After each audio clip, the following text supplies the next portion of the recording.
കർഷകർക്ക് വേണ്ടി അദ്ദേഹം ട്രാക്ടർ ഓടിക്കുന്നു. മത്സ്യത്തൊഴിലാളിക്ക് വേണ്ടി കടലിൽ നീന്തുകയും ചെയ്യുന്നു. അദ്ദേഹം കേരളത്തോട് കാണിക്കുന്ന ഈ താൽപ്പര്യത്തിൽ നന്ദിയുണ്ട്.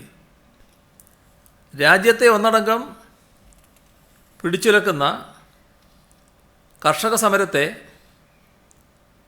പാടെ അവഗണിച്ചുകൊണ്ട് ശ്രീ രാഹുൽ ഗാന്ധി കേരളത്തിൽ വന്ന് കർഷകർക്ക് പിന്തുണ പ്രഖ്യാപിക്കാൻ തയ്യാറാകുന്നതാണ് നാം കാണുന്നത്. ഏകദേശം 3 ലക്ഷം കർഷകർ ഇന്ത്യയിൽ ആത്മഹത്യ ചെയ്ത് കഴിഞ്ഞു. അതിന്നും തുടരുകയാണ്.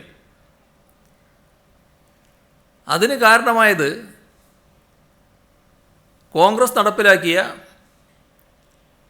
ഇന്നും അവരുടെ അജണ്ടയായി മുന്നോട്ട് വെക്കുന്ന നയങ്ങളും ഭരണപരിഷ്കാരങ്ങളുമാണ്. കൊല്ലപ്പെട്ട ലക്ഷക്കണക്കിന് കർഷകരുടെ രക്തം കോൺഗ്രസിൻ്റെ കൈകളിൽ പറ്റിയിരിക്കുകയാണ്.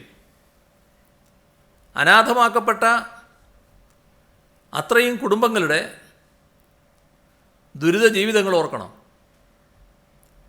ഈ പാതകങ്ങൾക്ക് കർഷകരോട് രാഹുൽ ഗാന്ധി കോൺഗ്രസ്സിന് വേണ്ടി നിരുപാധികം മാപ്പ് പറയുകയാണ് വേണ്ടത്.